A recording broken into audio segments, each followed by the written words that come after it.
All right, what's up? All right. Well, good evening, everyone. My name is Michael Donnelly. I'm an alcoholic. Welcome to the Treasure Map meeting of Alcoholics Anonymous. This is an open speaker meeting of Alcoholics Anonymous. We are glad that you are all here, especially the new people. In keeping with our singleness of purpose and our third tradition, which states that the only requirement for AA membership is a desire to stop drinking, we ask that all who participate in this particular meeting confine their discussion to those problems as they relate to alcohol, alcoholism, and the recovery thereof. The AA Preamble. Alcoholics Anonymous is a fellowship of men and women who share their experience, strength, and hope with each other. They may solve their common problem and help others to recover from alcoholism. The only requirement for AA membership is a desire to stop drinking. There are no dues or fees for AA membership. We are self-supporting through our own contributions. AA is not allied with any sect, denomination, politics, or organization or institution, does not wish to engage in any controversy, neither endorses nor opposes any causes. Our primary purpose is to stay sober and to help other alcoholics to achieve sobriety. We want to send a special welcome to anyone who might be joining us from out of Sioux Falls. We have several of them tonight here on the phone with us. We have Joel T. from Boulder, Colorado. He'll be reading How It Works. Carla E. from Mankato, Minnesota. She will be reading the 12 Traditions. And Dave F. from Omaha, Nebraska. Dave will be our long speaker tonight. Before we begin, why don't we take a moment and open with the Serenity Prayer.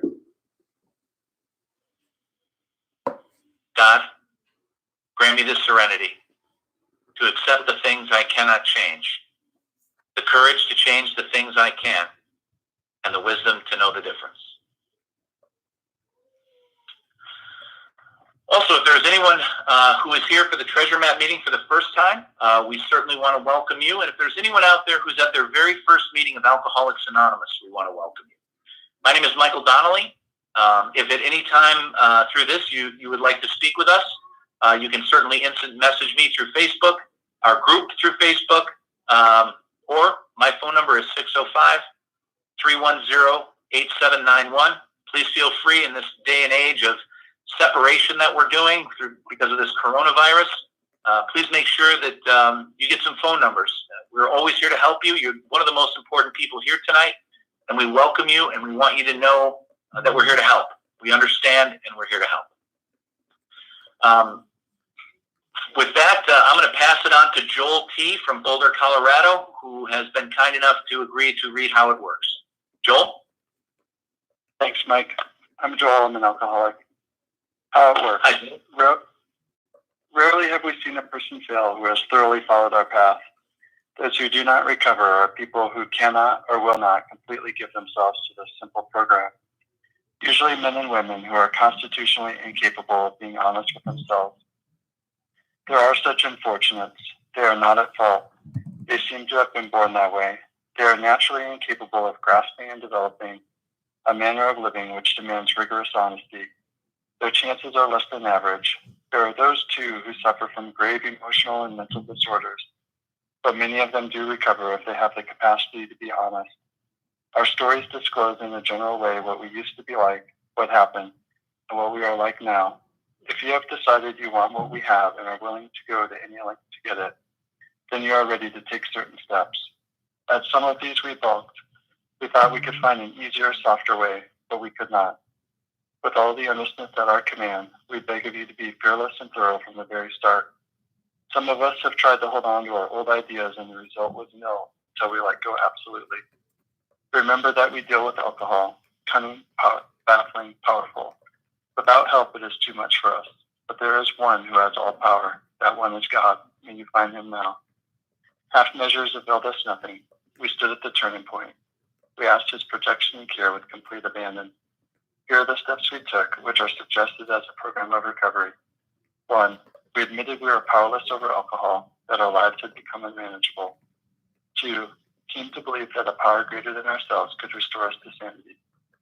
3. Made the decision to turn our will and our lives over to the care of God as we understood him. 4. Made a searching and fearless moral inventory of ourselves. 5. Admitted to God, to ourselves, and to another human being the exact nature of our wrong. 6. We're entirely ready to have God remove Marshall Youthie is now joining. 6. We're entirely ready to have God remove all these defects of character. 7. Humbly asked Him to remove our shortcomings. 8. Made a list of all persons we had harmed and became willing to make amends to them all. 9. Made direct amends to such people wherever possible, except when to do so would injure them or others. 10. Continued to take personal inventory, and when we were wrong, promptly admitted it. 11. Sought through prayer and meditation to improve our conscious contact with God as we understood Him, praying only for knowledge of His will for us and the power to carry that out. 12. Having had a spiritual awakening as the result of these steps, we tried to carry this message to alcoholics and to practice these principles in all our affairs. Many of us exclaimed, "What an order! I can't go through with it."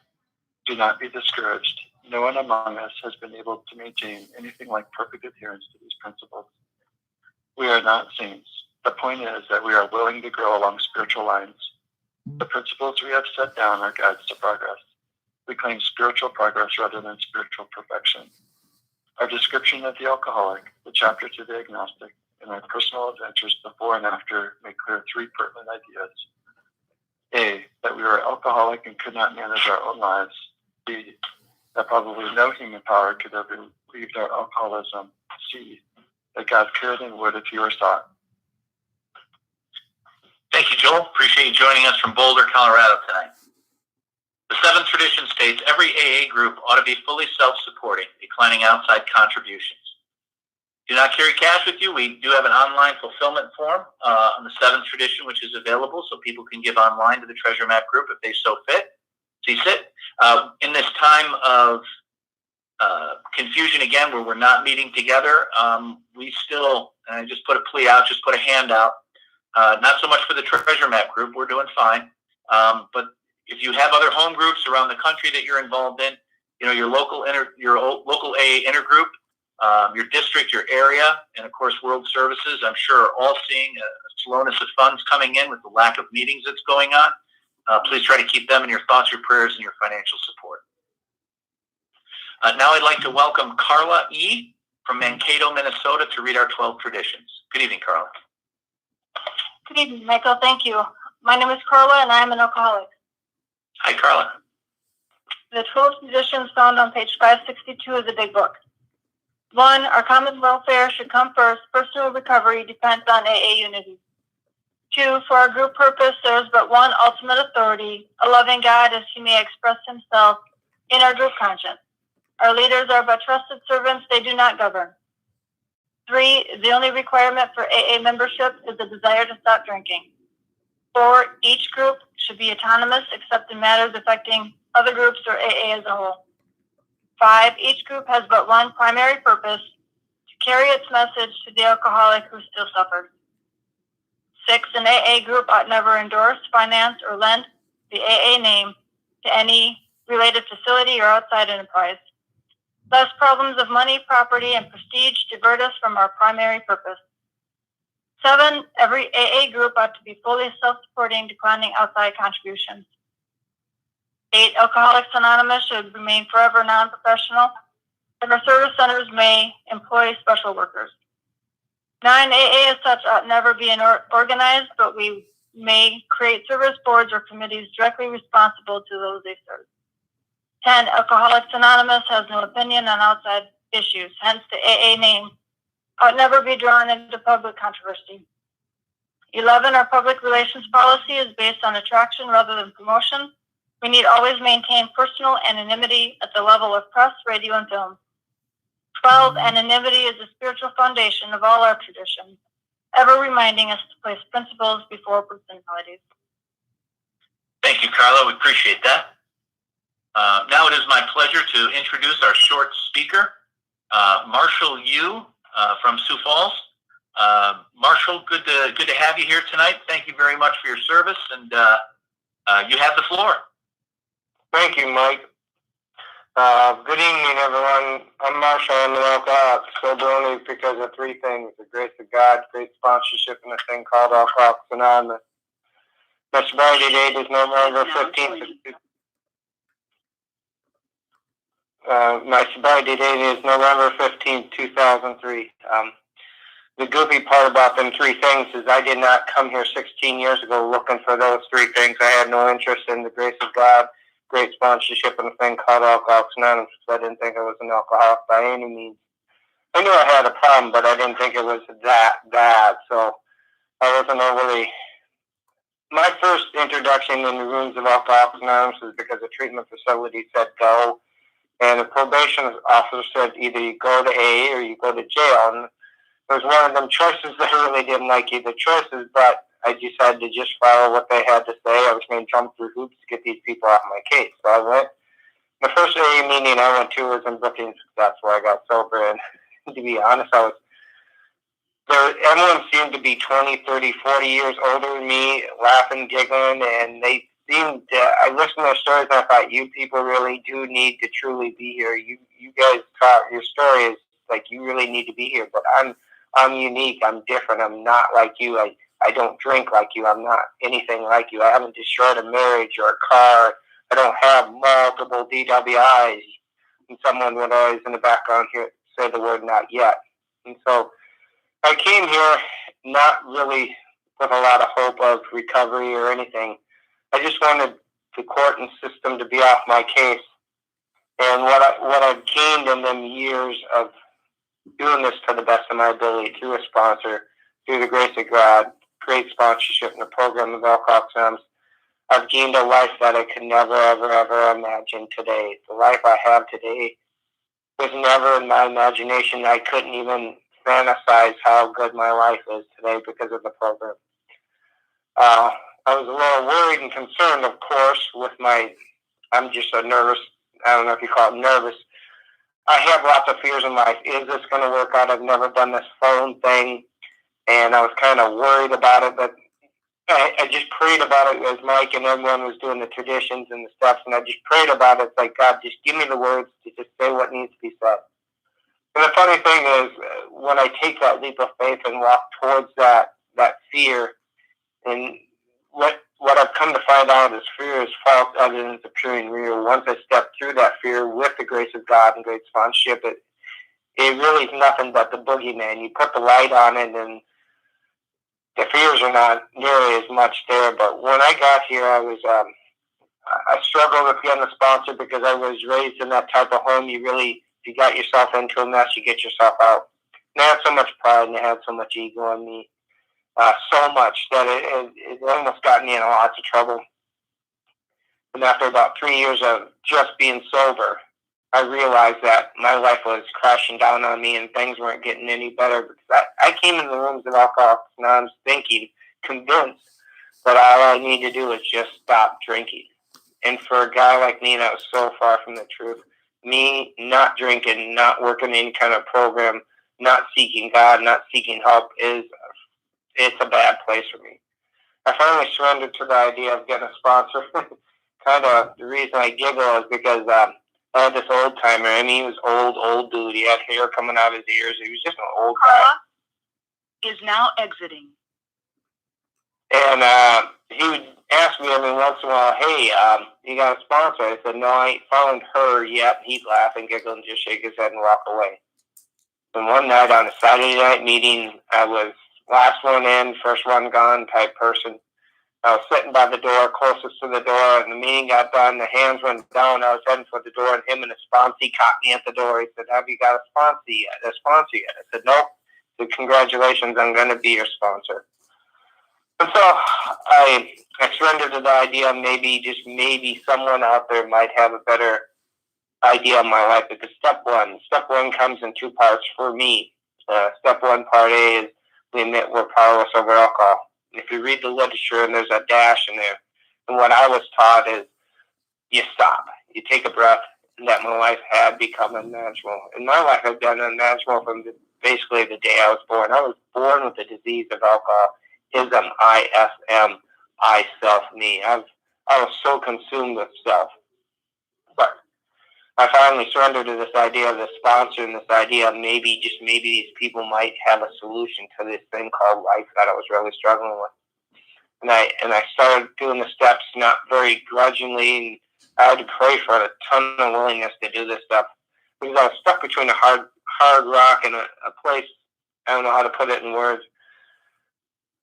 I didn't want to drink, but I was so afraid of recovery. I was so full of fear of recovery because what am I going to turn out like? Am I going to be one of them stupid, boring, and glum people? Them self-righteous people? And I didn't want to be that, but I didn't know what I was going to do once I got sober. And what I have today, 16 years later, is just amazing. I'm a free man, and I'm not talking jails, prisons, and institutions. I'm talking about that stuff that consumed me, the things I did to people, the things that happened to me, and the things I said, and that guilt and shame and remorse. It's gone today. It doesn't have the power to control me like it did for all those years, and that's only because of the program. And for me, AA, there's two parts of Alcoholics Anonymous. There's a fellowship, and I desperately need the fellowship. You laugh, you giggle, you see people, and you share in a general way what it was like. Then you got the program of action, and I've had sponsors in my life that said, this is what you need. And I met with a sponsor, and I went through the steps. And I got sober in Brookings, and for the first 5 years, and I moved to Sioux Falls, and I talked to a few people, and there was met this one guy, and he really didn't care for him because he was one of the big buck thumpers. I didn't care for him. Just one of them self-righteous people. That's what I thought. That was my perception of the guy. And my life was crashing on me, and I was going to meetings, and meetings are great, but I don't believe in that statement, meeting makers make it. I just don't personally believe in that statement. I believe you got to work the program. And I went up to this guy, and I said, would you be my sponsor? I mean, I had my head held down low, and I was really quiet about it, and he says, have you drank? I said, no. He said, okay. And so he walked me through the program, and he's one of those guys that's like, either you're going to do it or you're not going to do it. Don't waste my time. And I'm forever grateful that he took the time and walked me through the steps. And I've had lots of sponsors like that. And through that, I've learned to sponsor people in my own life. And so what it's like today is it's a good life. I have a life that's beyond imagination of what it was like. But I have to maintain it by reading the big book of Alcoholics Anonymous, getting more active. In the last, month or two, I've gotten more active. I've went out to Tallgrass and talked, and they've called me a couple times about mentoring people. I've had more people than I can imagine come up to me and, hey, I need a sponsor. Hey, I'm thinking about a sponsor. And the funny thing is, once I get working with someone and I get out of me, all these little issues I think I have really aren't a whole lot of anything. These problems I think I have are nothing compared to what there is out there. But with this current situation, this virus or whatever you want to call it, the one thing I do have lots of faith in God that it's all going to turn out and it's all going to be okay. I just have to have the faith that everything's going to work out as long as I don't panic buy, which I haven't, other than a little bit of chocolate and candy, because I don't want the rest of you people to steal all my chocolate and candy. Other than that, I think my life is pretty good, and I think about my 15 minutes are up, so I'll end with one last statement. My folks gave me a plaque many years ago, and it's a real simple plaque, and it's a little boy's walking down the beach, and it's a nice, hot, sunny day. The waves are coming crashing on this beach. With each crash of the wave, there's starfish landing on this beach, and the sun's drying them out and killing them. So the boy starts picking them up one at a time, throws them back in the sea. The voice cries out, you can't save them all. Little boy looks around, can't find anyone, can't see anybody. He starts picking them up one at a time. And the voice cries out, you can't save them all. Little boy says, you're right, I can't. But maybe, just maybe, I can make a difference in this one's life tonight. And that's all I hope to do tonight.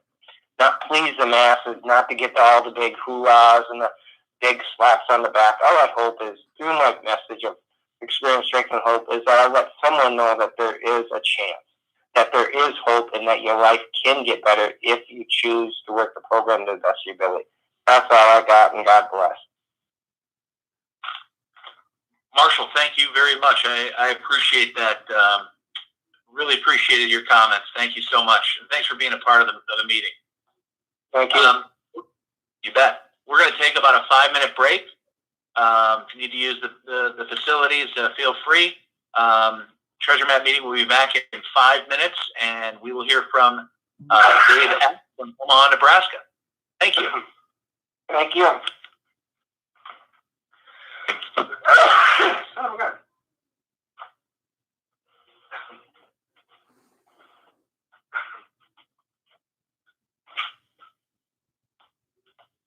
Joel. Is now exiting.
Is that what they're calling it these days?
quit smoking, Mike. I know. I'm doing pretty good. My last cigarette was a year ago Thanksgiving, and my last bar was probably early January. So I've been doing all right.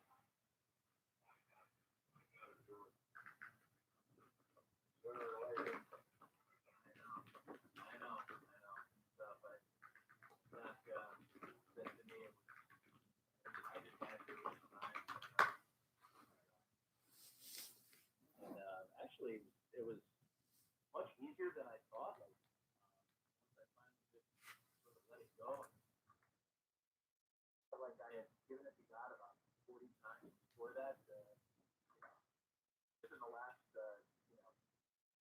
month before it or whatever, and it wasn't panning out because I'd always go back to it. And what was odd is I didn't feel or anything, nothing spectacular. It was just kind of like this peace about it. And yeah, I'm grateful that I was taking it.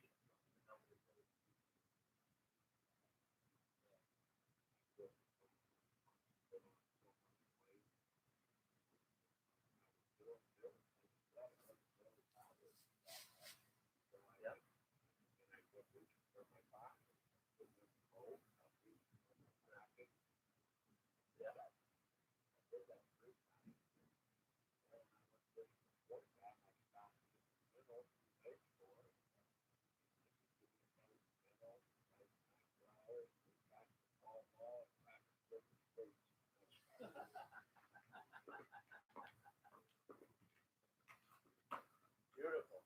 All right. Well, I think we're about ready. If you are, Dave, you want to kicked up. We'll get her going. I'm ready. All right. Friends and family at the Treasure Map, it is a pleasure of mine to introduce you to a very, very funny man, a very good-hearted man, and a man that I'm proud to call my friend. I give you Dave F. from Omaha. Thanks, Dave. I appreciate you being here tonight. Go get him.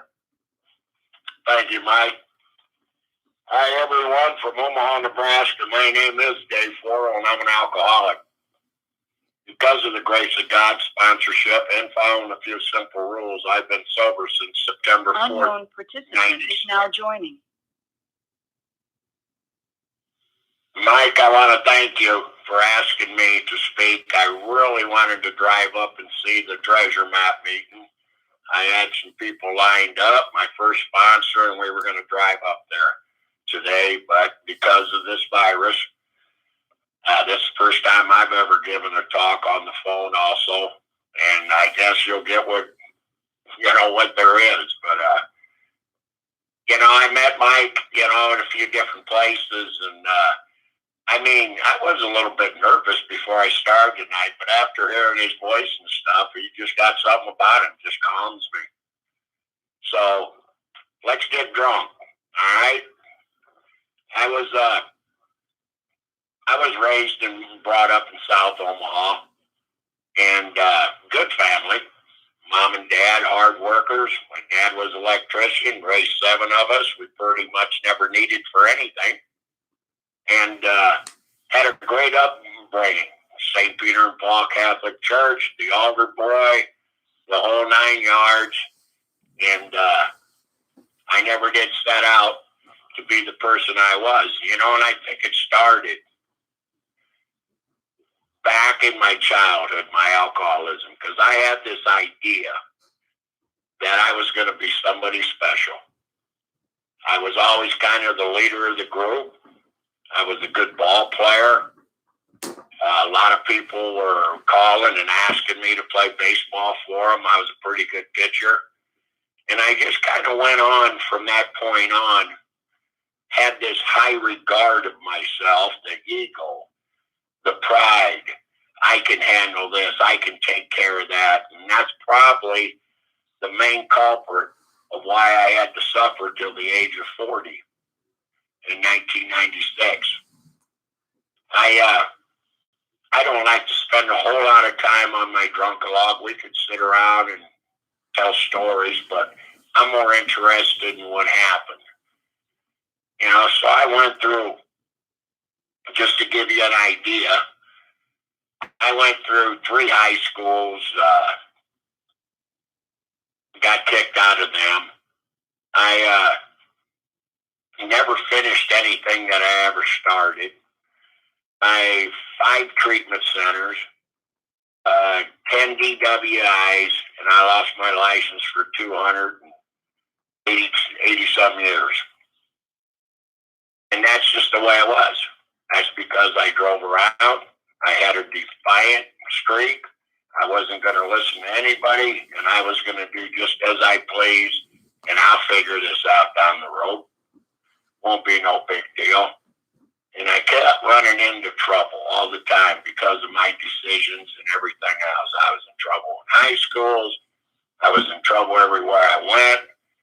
Once I was able to drink, I was kicked out of every bar in South Omaha, and I mean that literally, because I live in the Benson area in Omaha now, and that's North Omaha. I grew up in South Omaha.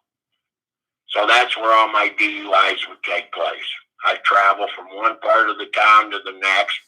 I'd wear out my welcome down south, and then I'd go out north, and I'd hang out there for a while. And as a result, you get a lot of DUIs when you're traveling back and forth, which I didn't really care. I had one DUI once. The police turned their lights on after I smashed into about 2-3 cars. I knew they were coming, and I was sitting on the steps or the curb waiting for the police. The policeman showed up, and he says, you know, I'm going to charge you with open container too, because I'm sitting there drinking. I got my cooler right next to me at all times. And he says, now I got you for open container. Well, I proceeded to tell him, I don't really care. I figure I'm going to jail anyway, so I might as well have a couple before you take me away. Then proceeded to tell him about my hotshot lawyers, and I won't be in jail long, and I'll get out and I'll do this, and that was pretty much my entire life. No consequences. I had a lot of enablers out there, and I just did what I wanted to do. So after 3 failed attempts at high school, I guess you're supposed to show up for class once in a while. I think out of 9 weeks on a semester, I showed up twice. Me and my friends decided to go into the United States Navy. And I remember, because I was only 17, I had to get my dad's permission, or my mom's. And I remember asking my dad that evening, I says, Dad, I want to go into the Navy, but I need your signature. And till this day, I can hear him yelling across the house, Anne Marie, get me a pen. So he signed it. He said, the Navy's going to make a man out of you. You're going to be somebody. And off I went to the United States Navy at 17 years old. That experience was the same as everyone I ever had. I got through boot camp, then I went out to the fleet on an aircraft carrier. There was 4 of us from Omaha that went in together. And we went in on the buddy plan, and we stayed together at boot camp, and we all 4 went to the same aircraft carrier. Needless to say, I'm sure there's a lot of people in the United States Navy that remembers us 4, and they probably don't ever want to see anybody from Omaha, Nebraska again. So it was just another series of drinking, partying, doing what I wanted to do in the Navy. I was sent to the brig 4 times for not doing what I was supposed to be doing. And me and the captain got pretty close, because I had 7 captain's masks. And then the one day that they threw me in the brig again, the ship was leaving for maneuvers out of San Diego. And as the ship was leaving, I'm standing on the pier. No, this was in the Philippines. the ship was going back out on maneuvers, and I decided to stay on the beach. And I'm standing on the pier with the Filipino gal under each arm with a straw hat on and everything else, waving at the ship as it's leaving. Well, I'm a first class, and the captain, looking down from the bridge, saw this. So when they came back in, they had the master of arms chasing me around Olongapo City, Philippines. And finally, I just decided to turn myself in. I'd been drinking all day, night, daily, and I walked up the gangplank, and I saluted the officer on deck, and I said, "Say, Daddy-o, permission to step on your patio." Well, when I got out of the brig again, this was my 7th captain's mast, and Captain Rogers was looking at me, and I'm in my work clothes. He says, "Where's your dress blues, Dave?" And I said, "I don't know, Captain. I gave him to some Filipino gal to wash for me, and I ain't never seen him again." So he's just shaking his head. He says, "You know, I could put up with your actions and your shenanigans when we're, in the States. But," he says, "when we're on a Westpac cruise, this is unacceptable." He said, "Dave, I don't want to hurt you for the rest of your life." He says, "What you need to do is find another job." So he was talking to me a little bit, and then he said to me, he says, "Aren't you from Omaha, Nebraska?" I says, "Yes, sir, Captain, I am." He says, "Isn't that where Boys Town's at?" I said, "Yes, sir, that is." He says, "Father Flanagan started it and all that?" I said, "Yes, sir." Captain said to me, he says, "Didn't he say something about there's no such thing as a bad boy?" I said, "I think he did, sir." He said, "Well, I beg to differ with him." And that was the end of my Navy career. I left Treasure Island, got flown back there, and I was told never to enter a military installation again. So I get out of the Navy, collecting unemployment, doing exactly what I please. The same guys that I went in with, one person made it to the end and left the Navy in good terms, an honorable discharge. And this other 3, we got an apartment in Omaha. Well, it was a party house, was all it was. There was a upper pool table in the kitchen, an ice box, we had beer, and a huge stereo and sound system, and that was it. So we continued to do what we wanted to do. Getting in trouble, picking up a few DUIs, things like that. And that's when, the drinking still continued. I'm going to do what I want to do. And as a result, I had to do my first stretch in the penitentiary. We were living in that party house, and I had a buddy that was a sheriff. And he called me and he told me that they were going to show up at the house because they knew there was some other things going on in that house. And they was going to come through. So we got tipped off. We cleaned it all up. We were sitting there drinking beer when them officers knocked, on the front door, and they all entered the house. And they didn't find anything, so we're laughing at them, having a good time and things like that. And then about 11:30, 12 that night, we're getting low on beer. So I decided I need to go get some more beer. So on my way there, a block down the street, one of them officers was waiting for me. And he grabbed me, he said, "I know you've been drinking, I got you for DWI. We need some information." So I was always a smart guy, So I started giving him names like Fred Flintstone, Barney Rubble. And he told me, he says, "I'm going to get you a year in the penitentiary." And I laughed at him, and I says, "Yeah, for what, drunk driving?" And that's exactly what I got, was a year in the penitentiary, my first stretch.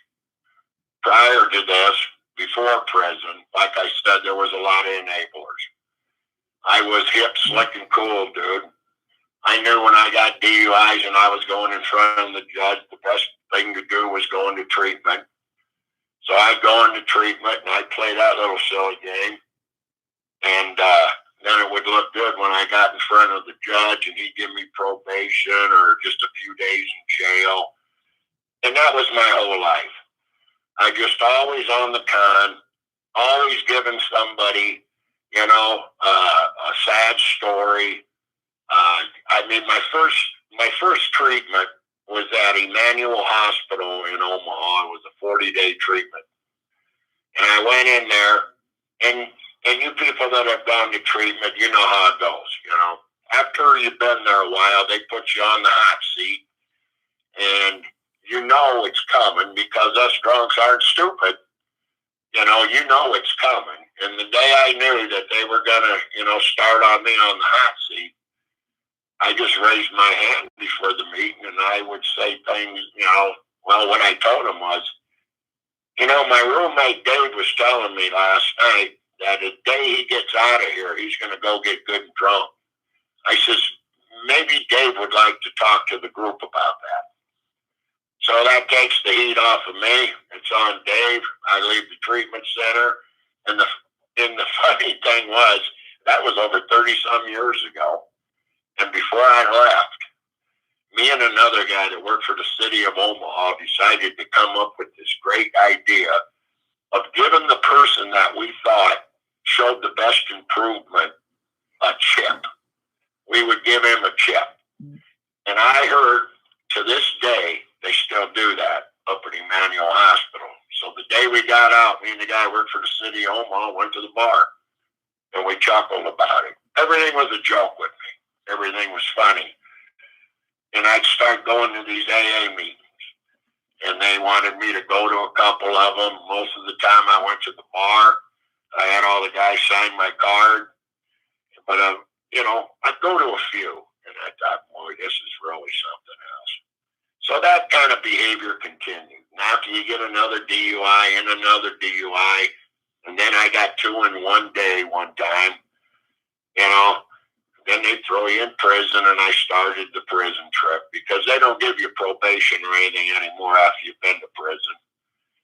They got to protect society, and that's what the judges finally told me. My job is to protect society. So I did a total of, 4 prison sentences, a total of about 10 years in prison, treatment centers, and all that, business and things like that. So this is how I got my first sponsor. I'm sitting in the prison, and this group would come in every Monday night, and there was a gentleman in there that owned the marina behind the prison, and he'd gone there for about 20 years. And just like Marshall was talking about, I'd sit in the back of the room, my arms crossed, hips slicking cool, laughing at all these teetotalers that walked into the AA meeting. And they were having a meeting on first step, that we were powerless over alcohol. Like Marshall said, hyphen, that our lives had become unmanageable. Well, being the hip slick and cool dude I got impressed all the other convicts. So I said to this gentleman, I can buy that I'm powerless over alcohol. I think I've always known that. But as far as my life's unmanageable, I don't really buy into that. Well, this little guy stood, and he says, Dave, he says, if your life isn't unmanageable, he says, look at the reward the state keeps giving you for running it. Well, I went back to my cell, and I planned his death. I was going to bob at him when I got out because I knew what road he used to go back to the marina. But instead, I thought about that statement for about 3 days. And I called him, and I said, would you sponsor me? So when he showed up after that until I got out of prison, I was to have my clothes pressed when I showed up at the meeting. I wasn't supposed to say much because I think he told me that I didn't know nothing.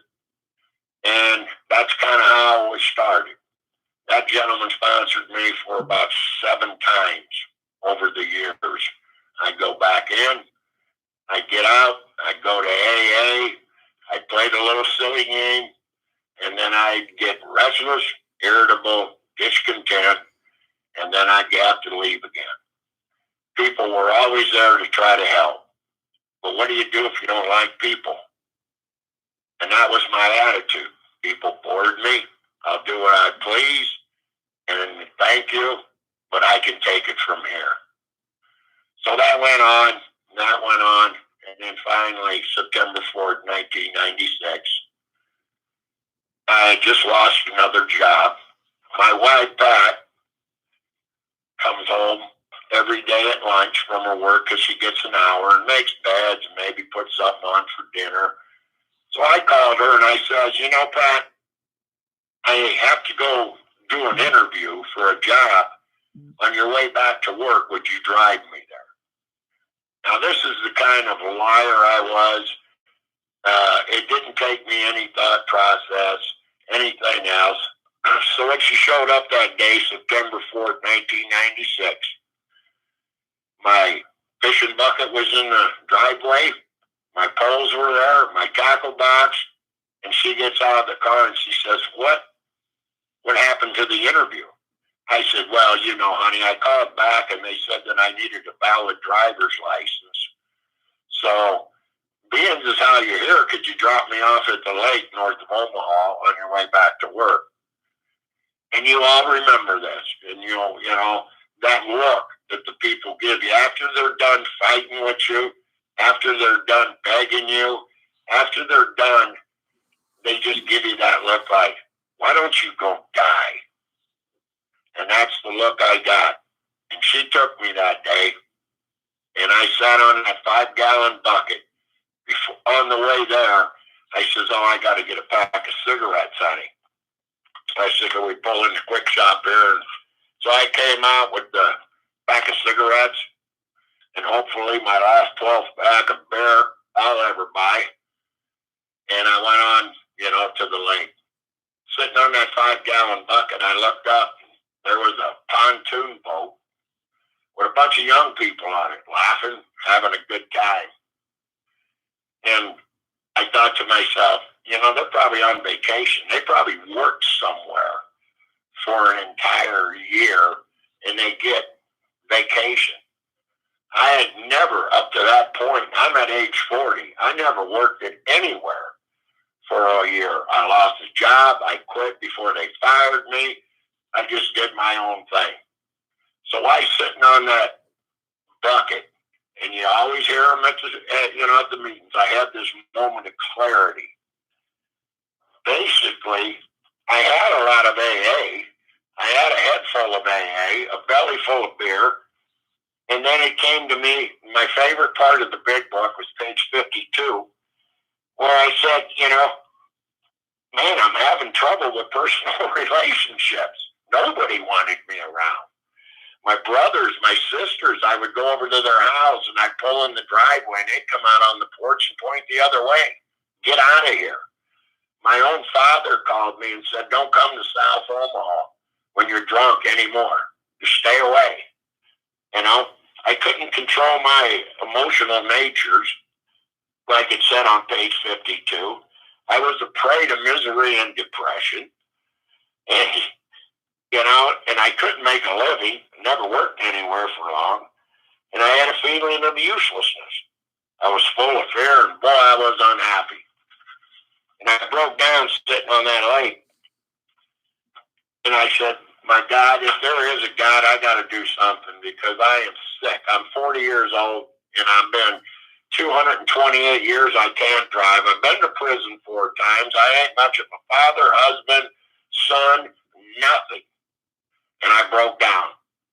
My wife came back at 5 o'clock that night, and there's where Alcoholics Anonymous started for me. I says, take me over to Tom's house. Tom was the guy that owned the marina behind the penitentiary. She says, why don't you just go home and call him, Dave?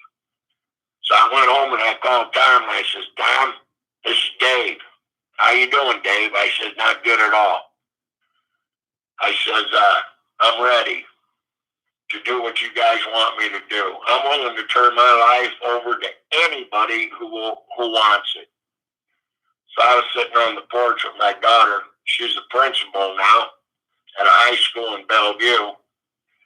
And she was 8.5 years old. And she asked me, what's the matter, Dad? And I just told her, I said, I'm sick. And I need help. And she says, who's coming to get you? And I says, Tom, your godfather. He was there in 8 minutes. He pulled up and he said, Dave, we've been waiting for that call for 5 years. And I says, Tom, I'll go to your goofy meetings. I'll go to your village and I'll act like I like people. I'll do whatever you want to do. But would you please help me? And it started that day. And we went to a meeting. He says, you know, Dave, you've been going to meetings for a long time. You got that part, I believe. But you never really got into this book. You could quote it. You can read it. You can do anything it says in there. But you ain't never done any of it. He says, that's what we're going to focus on this time around. Because I didn't know. Big, tough guy, convict. I think, you know, I can handle this. I can handle that. But I used to sit on a wall by St. Peter and Paul Church in South Omaha at 5 a.m. in the morning when I was done drinking, or I was one of them nights you kept drinking, couldn't do the job. And I remember sitting there and watching my dad drive by, and he did it for over 30-some years, working at Armour's Packing House as an electrician. And I'd see him go by. That way I could double back, go home, take a shower, steal some food, break in, do whatever I had to do. But it occurred to me, this guy's raised 7 kids, went to work every day, and I'm asking myself, how do you do that? How do you go to work every day? How do you be a dad? Because, you know, when I got out of prison, I decided, well, I'm going to have to get married. That's going to straighten me out. You've all heard that story. So I get married. I have 4 children. Remember, I told you I had 4 prison sentences. So every time they let me out of prison, here come another child. So I have 2 boys, 2 girls, and I don't know what to do with them. I don't know how to be a father. I don't know how to go to work. I don't know how to do anything. So Tom says, we're going to get in this book now, and we're going to start doing some of this. So we got into First Step, and he says, Dave, you understand First Step? Oh, yeah, I know everything. I'm a pretty unique, intelligent individual. And I think that was my problem, because I had a lady up in Blair tell me when I did come back, she says, Dave, why don't you forget everything you thought you knew about Alcoholics Anonymous and pray for some dumbness? I think I followed her advice, and we got in that book, and I says, yeah, I know I'm powerless over alcohol, and look at my life. You know it's unmanageable, Tom. But where my biggest problem and always lied was, I knew, like the book says, you know, here are thousands of men and women, you know, have declared, you know, that they fatly declare that they have come to believe in a power greater than themselves. So I said, Tom, I know I need the juice. I know I got to find this God, but I'm so full of old ideas about the Catholic Church and everything else, it isn't funny. I said, I've watched these phony people sit in church. I've seen them leave church, and I've seen them later in the day sitting at the beer joint down there in South Omaha, fighting, arguing, all kinds of things going on. So that's the ideas I came here with when you wanted to talk about God. So I would sit there and I'd listen, and he says, no, Dave, second step says power. He says, what I'd like you to do is go home and write down on a piece of paper, if you could invent your own God, what would it be? So I went home and I did it. You know, I didn't have nothing else going on. So I wrote down a pretty cool dude, one that could forgive me for all the things I've done to people, wife, family, everybody. And I wrote down a pretty cool dude. And if you could picture the zigzag guy on the zigzag papers, that's where I started, was the zigzag dude. And I went back and I shared that with him. And he says, you know, Dave, power that you've been seeking most of your life, it'd be like if you went out on the interstate or the highway and took all your clothes off, Unknown participant is now exiting. and if you danced around naked, a power greater than you will come and take you away. These are the people, these are the judges and everything else that you've been inviting into your life since whenever. And I said, okay. So he said, now, this God of your own understanding, basically we hit our knees. And remember, I'm a convict. He's a little guy, boat mechanic. I'm, 280 pounds, 6'4". And he says, we got to kneel down and say this third step prayer. I says, well, come on, man. I'm not going to kneel down for anybody. Come on, this is embarrassing. He said, well, if you don't, then go find a new sponsor. This guy pretty much saved my life because he wasn't afraid. He stood up for this program. We went to a meeting every day. We were in the car. We were going to conferences. He had people stopping by. When he would leave my house, I didn't know this till years later. Here comes some other guys because Tom told these guys, if you leave him alone for 15, 20 minutes, he'll be out of here. And he was right. I'm looking for an escape route. I'm looking to get out of here. Every Friday night and Sunday night, we went to Blair. And when we went to the meeting, he told me, he says, Dave, if somebody would call on you, you just say, hi, I'm Dave Forrell. I am an alcoholic, and that's all I know. He said, I want you to do that for 30 days. I said, all right. So after that 30 days, we were going to the meeting again. And I asked him, I says, can I talk? He says, well, if somebody's dumb enough to call on you, go for it. So somebody did call on me. I went on and on. And on the way home, he told me, he says, why don't you do another 30 days? So that's kind of how I was sponsored. On the way home that night, I remember him pulled off on a dirt road. And he said to me, he says, if I ever hear you talk about a personal problem in a meeting of Alcoholics Anonymous again, you can find a new sponsor. He said, furthermore, you referred to me as your friend. He said, when I was looking for social acquaintances, it wouldn't have been a 4-time loser, can't hold a job, can't drive for 228 years, and it's been pretty much a zero his entire life. You can imagine how I felt. I wanted to grab the steering wheel and run him into a tree on the rest of the way home. And I was quiet, and I got home, and I thought about it, and I thought, the guy just told me the truth. And I was going to leave AA. I've had enough. You people humiliated me enough. At that meeting, then all of a sudden, I get 6 months. And I get 6 months, and they've got a cake there. And now I'm feeling pretty good. I've never seen nobody around here in 6 months get a cake. Another gal made a pie. I'm feeling pretty good. And I was told by that sponsor that night, Dave, the reason why you got that cake at 6 months because we don't expect you to be here in a year. So that's how I was sponsored. They didn't tell me go home and read the book. They said, we will read the book. So like I said, I knelt down. I turned my thinking and actions over to the care of God, like it says in the 3rd step. And then next it said, we launched. During this process, life's going pretty good. I'm going to meetings. Heck, I even got a job. And the first day that sponsor took me to that job, he drove around back and caught me going out the back door. He knew exactly what I was, and he says, why don't you go in there and try it one day? I stayed there for, 8 months.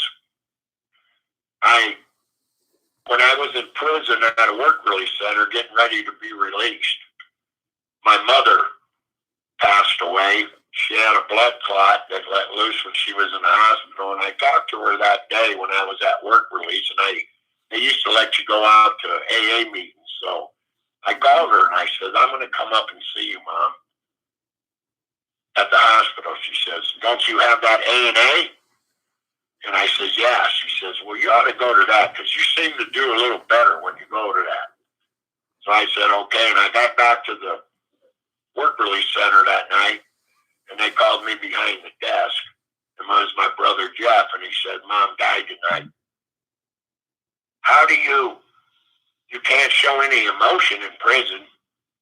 I had to sit there and wait until they let me go home and see my counselor the next morning. And they, gave me an emergency pass and they let me go. And I'm going to tell you what, when I walked into my dad's house, I hugged my dad. And then he gave me my mom's rosary. And she used to go to a family devotion every night, or every Tuesday for 1 hour. And he gave me her rosary and he says, Dave, she wore this out on you. You might as well have it. I swore up and down I'd never drink again that day. And it wasn't long, and I already was. So now we're going through the steps. And then my dad has a medical problem. They haul him to the hospital. And he's in the hospital 10 days. And he had a blood clot on the brain. And he hung in there for 10 days. And my sponsor, because I couldn't drive, drove me up there every day. And he said, don't wear out your welcome. Because all my brothers, like I said, I had a large family. They're out in the parking lot drinking, already splitting up everything and stuff. And I was to sit in that room for a period of time. And then the sponsor come pick me up, take me home. And I did that for 10 days. That was 1 year. I got my chip the day after my dad passed in the hospital. They pulled the plug. And I was up there to see him when that meter went flatline.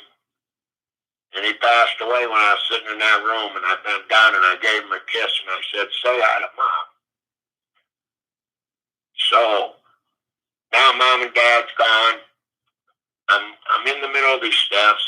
Life is, going pretty good. I'm working. I'm showing up because I could never call in sick because my sponsor had me call him and tell him when I wasn't going to go to work. And he would always tell me, God's highly capable of sending you back home if you're too sick to work. So shoot, I start making a couple bucks. I start, supporting my family. I start doing some things. And then we got into that fourth step. He gave me the pencil and the paper. He said, I want you to list everybody you hate, your fears, your harms to others. And he gave me pencil and paper. And I said, don't you think I have pencil and paper at home? He said, that way you won't tell me you couldn't find one. So I listed all that. And I went through it just like it is on that big book. And it was funny when Marshall was talking. I never wanted to be one of them big book dumpers. Never, ever wanted to be that. And he gave me that pencil and paper, and I was writing that, and I was sitting down, and I was jotting this stuff down, and I'm looking at it like, my God, somebody should have killed this dude a long time ago. So we were prepared for a long talk. In the fifth step, I went and sat down with him, and I laid it on the line, because I figure if I leave AA again, I ain't coming back. So there were things that I never told anybody. You know how treatment centers are. Throw them a bone, make something up, because after you get done with that, they let you out of there. But I laid it all on the line. I did a thorough, searching, fearless moral inventory, and I laid it on there. And after we were through, he said, not very pretty, was it, Dave? I said, no, now I find out. Now I really found out why I drink, Tom. It's all these defects of character that I have. It wasn't the booze. I mean, it was either drink, drug, or whatever, or put a bullet in your head. Now I knew why I drank. So that's what we started on and stuff. And then 7, we got to hit our knees again. And I go, oh, man, here we go again. and totally, said the 7-step prayer. And then he said, let's make a list. Let's get busy. And I made my list. I shared my list with him. He had me start making these amends, and it was eyeball to eyeball amends. It wasn't on no telephone. It wasn't on no nothing. I had to go to him eyeball to eyeball. And I'll tell you what, a couple of people told me to get away from them and don't ever darken their porch again. But I did what I was supposed to do. I'm following his, life's getting good. Heck, do you even know if you pay your utilities for a whole year, the utility company sends you back a check with all them reconnect money that you had to lay out there? All them deposits that they had to have from me. I think I got $450 from MUD, the gas company, and I got another $500 from the electric company. So I'm thinking, hey, this AA is pretty cool. This is going all right. So I made my amends. And I'm going to tell you what, exactly what it says, because I was in a boat going down the river floating, and I asked Tom, what am I going to get? These promises that are laid out in the book. And he says, let me ask you this. Do you have any fear of people right now? I said, no. How about financial insecurity? I said, I ain't rich, but the bills are being paid. And he went right on down the list of all the promises. And he says, I don't know, Dave, when they're going to happen for you. But isn't that a new car your wife's driving? So through all this, I'm going to meetings. I'm in the service. I've been involved in the area. I've been involved in the district. I've been involved in, anything they want me to do. So I'm going there and I'm doing this, and life is getting good. And then I decided, I wonder if I could go get my driver's license again. It had been about 9 years now, fast forward. And there was a gentleman in AA that was an attorney. And I asked him, I says, I kind of want to go to the Pardons Board, which consisted of the Attorney General, the Secretary of State, and the Governor of Nebraska.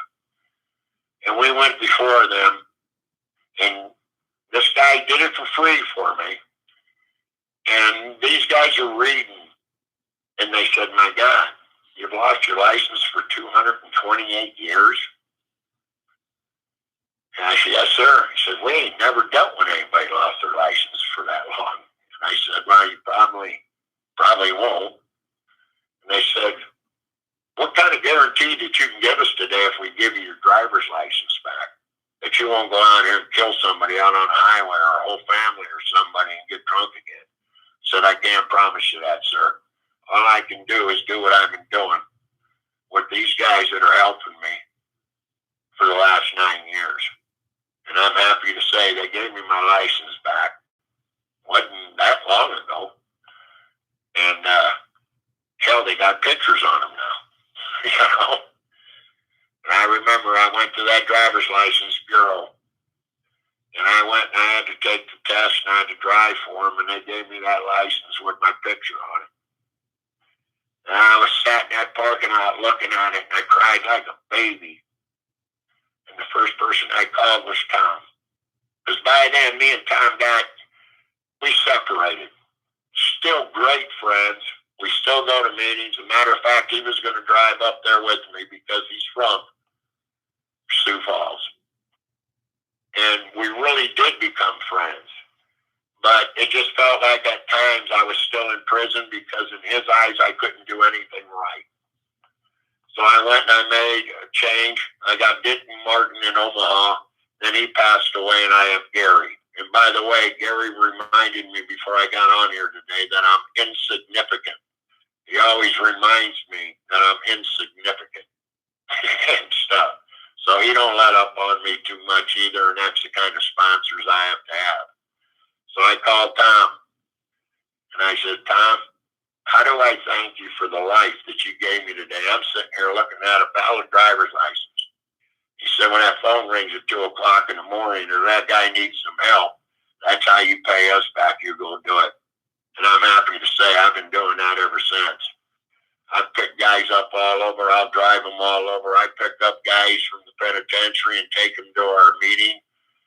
And, you know, wherever you want me to drive, I'll pick them up. I just love road trips. So that's kind of what I've done since then. You know, and then we got, you know, up to the 10, 11, and 12, and that's pretty much continued. And I've done that. And I'm going to tell you something. Here was the guy that came into AA. And I told Tom that day, I asked him to sponsor me. I said, I'll do what you guys want me to do, and I'll do everything you ask me to do for 1 year, and at the end of 1 year, I'm going to tell you where to stick this AA, because it isn't going to work for a guy like me. And they would just smile. And they would put up with my boy, but they would call me on things. When I would start getting a little cocky, they would, you know, get me right back, you know, take my legs right out from underneath me. Them were the kind of guys that, kind of like a good coach. You hated him at the time, but you look back on it, and these men, they saved my life. And I got the same kind of men in my life today. I sponsor a handful of guys, and they keep me on my toes. I still go to that penitentiary meetings, and our home group, if you folks are ever in Omaha, you know, please stop at the Foxhall group or give me a call. I'm not anonymous. I'm easy to get a hold of, because we have a meeting on Tuesday nights, which about 400 people attend. And it's one of the best meetings. Here's a guy that never was going to go there. I wasn't going to wear a jacket and tie. I argued with him the whole time around. And then I finally decided, you know what? 1 day a week to wear a jacket and tie isn't too much to ask for the life that these guys gave me. Plus, I look a lot better in that than I do in an orange jumpsuit. So I've done what they've asked me to do. I'll help anybody that wants help.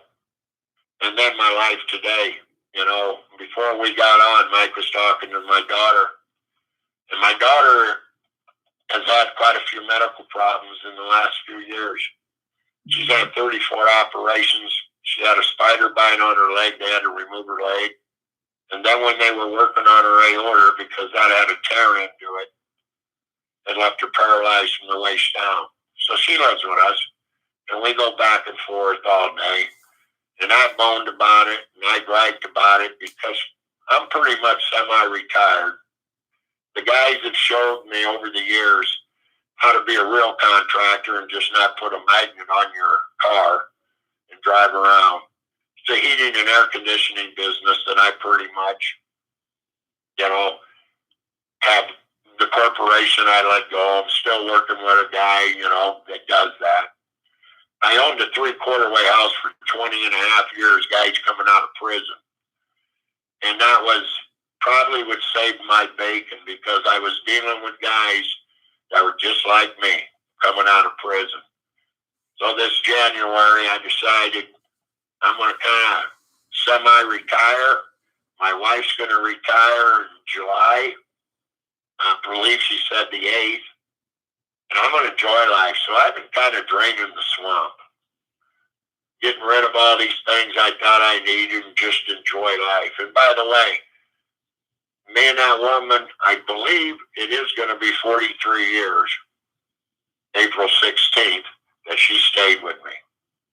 And I'm going to tell you what, I wouldn't have stayed with me 43 minutes in the shape that I was in.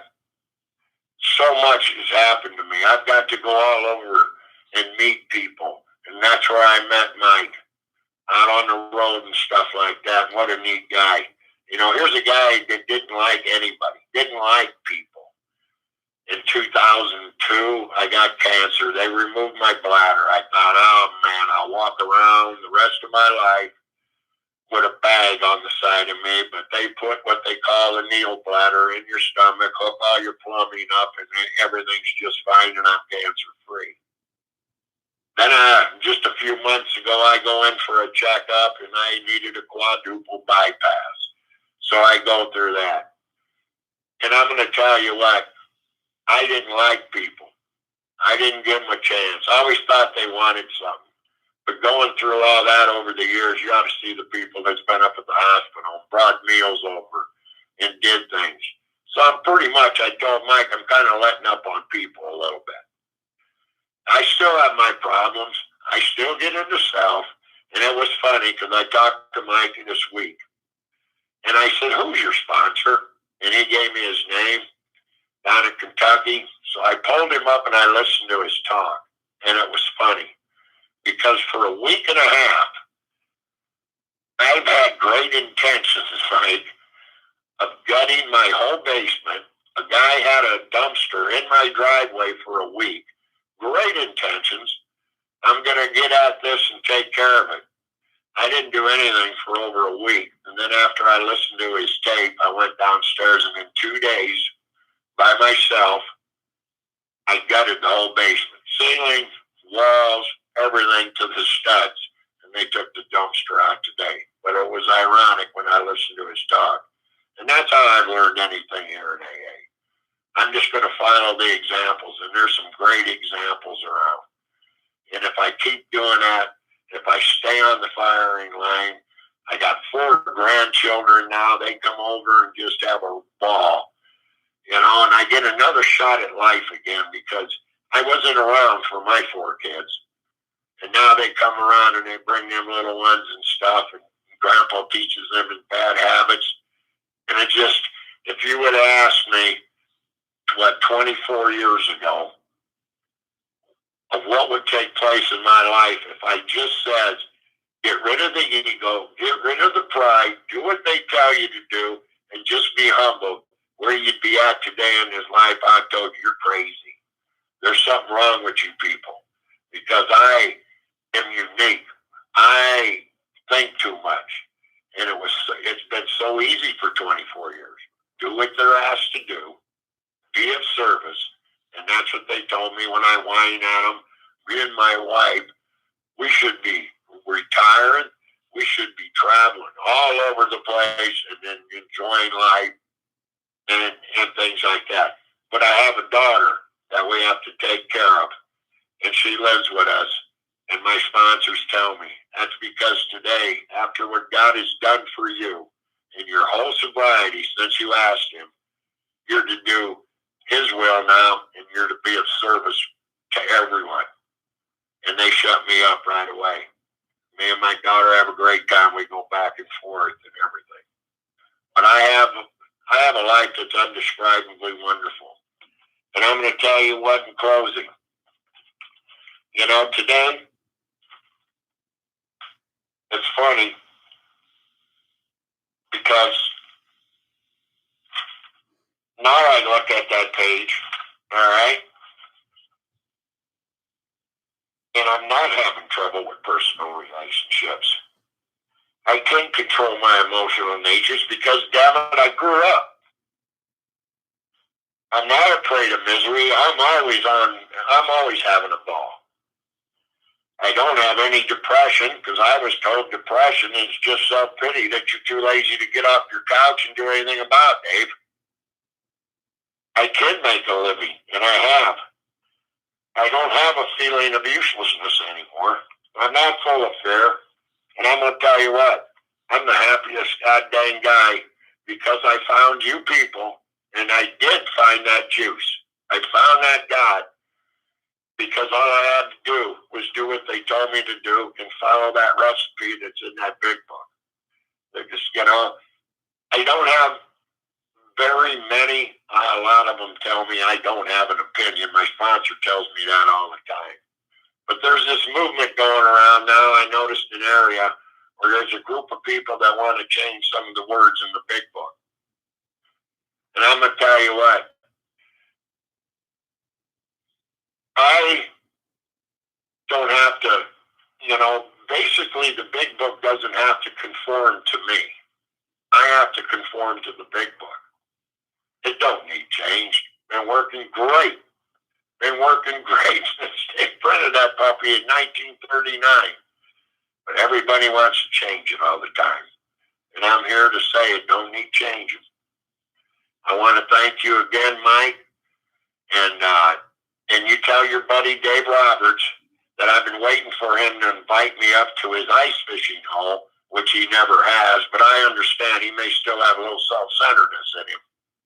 But anyway, I want to thank you all and say hi, and I still plan on getting up there and check out this treasure map meet. So thank you all. Dave, thank you very, very much. I can't tell you how I appreciate everything you said. The idea of recovery being out of the book and how important that is. I just appreciate you as a friend. I appreciate you as a fellow member of Alcoholics Anonymous. And I know in my heart that if we were at our group, folks would be standing up for you right now, man. I appreciate your story. I appreciate what God has done for you, and I appreciate the willingness that you have to go tell people. I love you. I love you too, brother. Let's take a moment of silence, and we'll close with the Our Father. If someone out there is new, I'm going to give my phone number again. It's 605-310-8791. We're working on a way to electronically allow people to reach out to us. I know it's difficult right now, but if you're out there and you're suffering tonight, know we love you, know we care about you, and please do us the favor of reaching out to us that we might be able to help. Again, 605-310-8791. God bless you all. We'll take a moment of silence and close with the Lord's Prayer.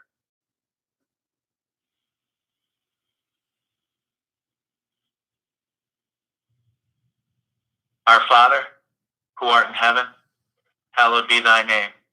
Thy kingdom come, thy will be done, on earth as it is in heaven. Give us this day our daily bread, and forgive us our trespasses, as we forgive those who trespass against us. And lead us not into temptation, but deliver us from evil. For thine is the kingdom, and the power, and the glory, forever and ever. Amen. Amen. God bless you all. We love you from the Treasure Map Group. If we can be of service to anyone, please reach out to us. Dave, thank you very much. Marshall, thank you. Carla and Joel, thank you for reading. God bless you all. We love you, and have a great day. Stay safe out there, folks. Thank you. Thank you.